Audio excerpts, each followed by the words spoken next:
Yeah, Coach Jerry Hill from Baylor Bear Insider. Just your thoughts on what you've seen from Baylor, particularly this last stretch where they've won six in a row. Yeah, efficiency on offense. I think Sawyer Robertson has been really, really good. They're really balanced on the offensive side of the ball. Anytime you're rushing the ball as well as they have, I think they're averaging, north of 175 yards per game. It sets up their ability to run play action. They mix it up really well. I think Jake's done a really good job of, getting the ball out on the perimeter, running the football with consistency. And again, I mean, you look at the efficiency on offense. I think that's kind of what stands out. And then, it's like anything else, defensively, trying to eliminate big plays. They've done a nice job, the past couple of months on the defensive side. We'll go to Glenn and then Michael and then Wilson. Yeah, hey coach. Good morning. Just wondering what kind of conversations maybe you've had with some of the seniors, guys that are, moving on or going to the draft about kind of the about, playing in this bowl game and just kind of what participation you're expecting, I guess, from some of the older veteran guys in this bowl game.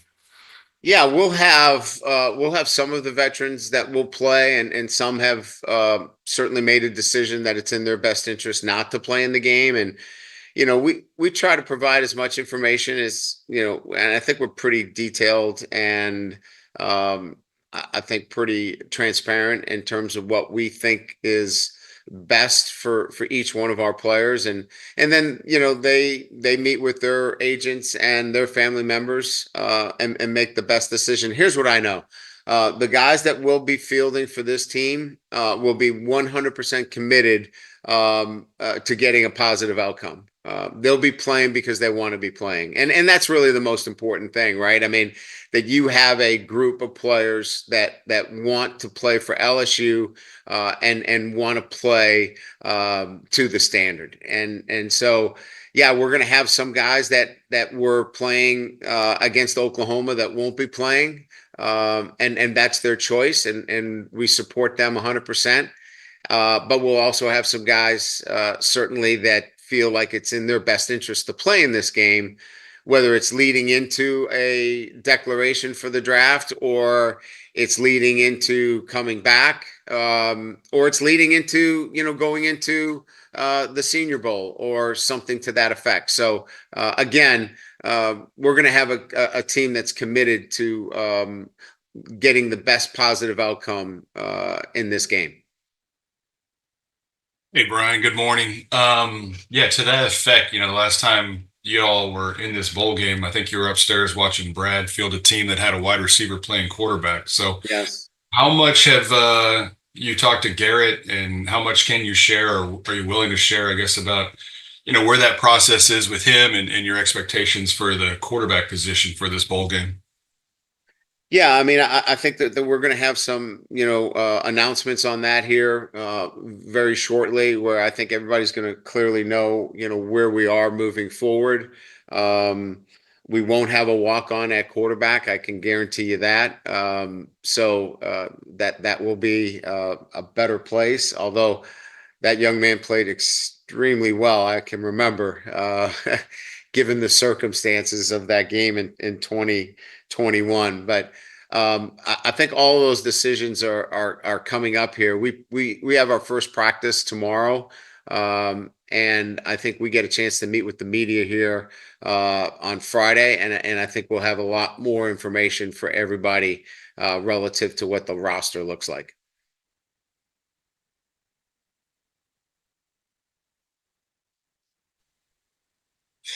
Go ahead, Wilson. Okay, thank you. Brian, Will Campbell, it seems like he may have been played this last game. He's up for an award tonight and with the Lombardi. And just curious, when you look back over his 3-year career, what effect do you think he had on your program as you got started? Well, he allowed us to really hit the ground running, a stabilizing influence. When you can put a freshman at left tackle and and then in consecutive years win 10 games. You know, we're 17-7 over his 3-year stint in the SEC. That's third best in the SEC to Georgia and Alabama. I think that says a lot. To take a true freshman to come in and stabilize a program that, you know, again, we'll go back to what 2021 looked like with, you know, 30, 38, 39 scholarship players. That's a remarkable feat. And he was part of that and stabilizing the program, allowing us to build and continue to build the program as we still competed in the SEC and competed at a pretty high level with the kind of record that I've already mentioned. Yeah, I don't know if I'm back in the rotation or if anybody else raised their hand. I didn't see. Brian, how much can you talk about the portal activity that you're able to experience and hosting guys? And, you know, what does this week look like for you on that front, and how well or you know, what kind of challenges are you facing? I was at Gino's, Juban's, and Ruth Chris last night. So I had 3 dinners last night. I'll have 2 to 3 more dinners tonight. It's the busiest that I think I can ever remember in terms of activity. There's a lot going on. It's a very busy time. As you can imagine, you know, we're working on retaining players. We're dealing with the transfer portal. We're dealing with practices, and you can imagine it's quite busy. Our focus right now is, you know, we'll practice tomorrow, but the transfer portal, as I've mentioned, is extremely important to us in building our roster. So that is a prime focus for us right now. We'll go to Zach, and then we'll go to Jerry. Appreciate you doing this, Coach. This is Zach Smith. I'm with the Waco Trib. So you mentioned Coach Aranda had plenty of success in Baton Rouge, and I'm just curious, what's your relationship with Coach Aranda, and does he still have a good reputation in Baton Rouge? Yeah, he is thought of in a very positive manner. I think his personality, how he treated people. He left here with certainly he left on, you know, a high note, right? I mean, they won a national championship, but the way he treated people, look, in everything we do in life, it's how you leave, right? And I think the feelings that many people that I've run into feel as though he's a man of character, integrity, class, and that seems to resonate anytime his name is brought up. So, and he's a really good defensive coordinator. I mean, that helps, right? I mean, you know, those 2 things, you know, your work and then away from work, people talk in positive terms about Dave. Coach, this is Jerry Hill again. Just a question about you went through that 3-game losing streak. What did it take for you guys to kind of bounce back and get things going again? How big was that, you know, considering you were top 10 in the college football playoffs until that losing streak, for you guys to finish like that? Yeah, I mean, you know, it's recognizing, you know, what are the things that you know are you know causing you not to you know get the positive outcomes. And you know, as we looked at it more carefully, it really was about you know a more focused attention to the details. And you know, in 3 of the games in this year, you know, we had the lead or led in the 4th quarter. And so, you know, we really just focused on and how we practiced late in our practice sessions, that we needed to have a more focused execution of our practice and needed to carry that over. And so it was really just going back to our process and saying, look, these are the things we need to do. We need to finish. And I think that that's what we saw in the Vanderbilt game, and certainly in the Oklahoma game, that we finished the right way. And that's why we had the kind of outcomes we did. We'll go to Glenn, Michael, and then Wilson. Hey, Coach. A lot of the players that have entered the portal from your team are backups and even deep backups. But how surprised are you at some of the guys that starters like Daniels, maybe Pimpton could have been a starter, and are you re-recruiting those guys that are in the portal? Some of them. Yeah, I think the portal every year, I think there's always going to be one that, in your estimation, it just doesn't add up, right? I mean, the facts, the information, the things that lead to somebody going into the portal. I think you can look at, the body of work and say, let's help these guys find a spot, right? But I want these guys to end up where they can contribute, where they can help teams, and that's what I want to do for maybe 13 out of the 15 guys. There were a couple there that just didn't add up to us, but that's what happens when you have unlimited transfers, and sometimes those things happen, and you just have to continue to move forward and look to restock your roster based upon a couple of those, and that's kind of how we have to move forward each and every year now. And what would you recommend at those three dinner spots, and were there a salad or appetizer at some of those too?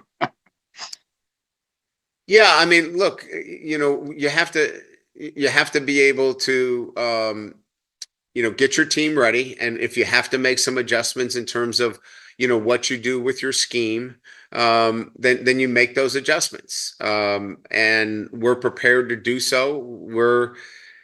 Our offense is about the players, not the plays. And so, if we don't have a particular player, we get rid of that play, and we highlight the players within the scheme.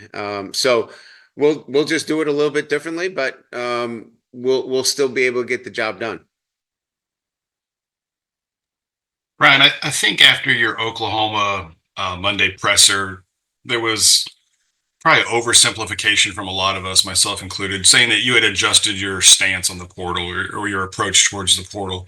How would you characterize that, or what have you learned, I guess, in the last couple of years that's maybe helping you pivot or redirect your attention and dollars, honestly, in the portal? Yeah, I would agree. It wasn't a pivot. It was to say that if you want to be successful in major college football, you have to be supported financially now in the portal, and it was really just a call to arms that this is part of the development of a program. We developed our program in one element with the foundation of freshmen. We have a strong freshman developmental program, and now it's time to add to it. And the only way that you can add to it is that if you have a strong commitment financially. That's where we're at now. That's the reality. And so it was just clearly stating that that's where we are. And if LSU wants to continue to be, part of that conversation, we just need to realize where we're at. And I think our fan base did. They responded quickly. And we're going to have to be in that place moving forward. We'll go to Wilson, and then we'll close with Koki Riley. Brian, it's been a few weeks, like you said, y'all haven't practiced. Maybe there isn't a clear answer for this, but do you think Garrett Dellinger could get back for this game after his high ankle sprain? Yeah, I mean, I think physically he'd be able to. I think he's got to make a decision, and he has not yet, whether he's going to forego playing. But Wilson, in terms of the physical, he would be cleared to play.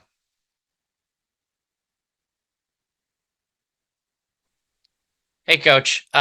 You just kind of mentioned it, but have you been satisfied with, I guess, the response from fans and even boosters and any of that stuff since we last spoke to you about the importance of NIL and the portal and just the importance of money in college sports?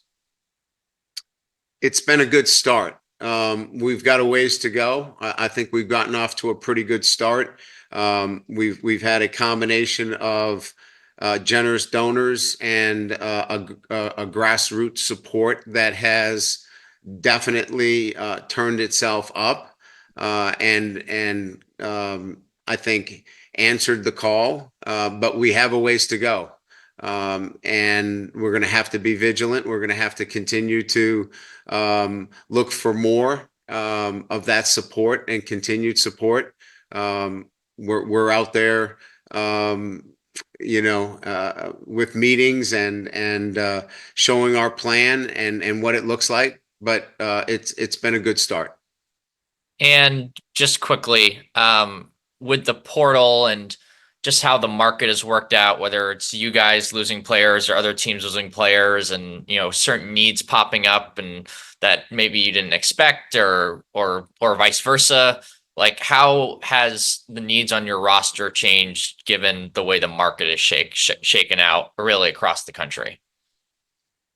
Our needs will be our needs. The market is not, and that really, Koki, goes back to, I made it clear that the market was going to be what we needed it for our team. In other words, we were not going to be put in a position that we couldn't get particular players because we were not going to be able to be competitive in the marketplace. So we were going to take care of our needs first. And whatever that was, we were going to have to get into the marketplace and not worry about it. Certainly, we don't want to, like anybody else, we want to be able to get value. But unfortunately, there's no salary cap and there's no market analysis by position yet. And, you don't have certified agents that have all of that data where they can come in and give you a number that is a reasonable number. So, there's back and forth here, but suffice to say that we're going to be in this marketplace and we're going to do what we need to do to fulfill the needs of putting together a roster that is able to compete and win a championship. Thank you. You're welcome.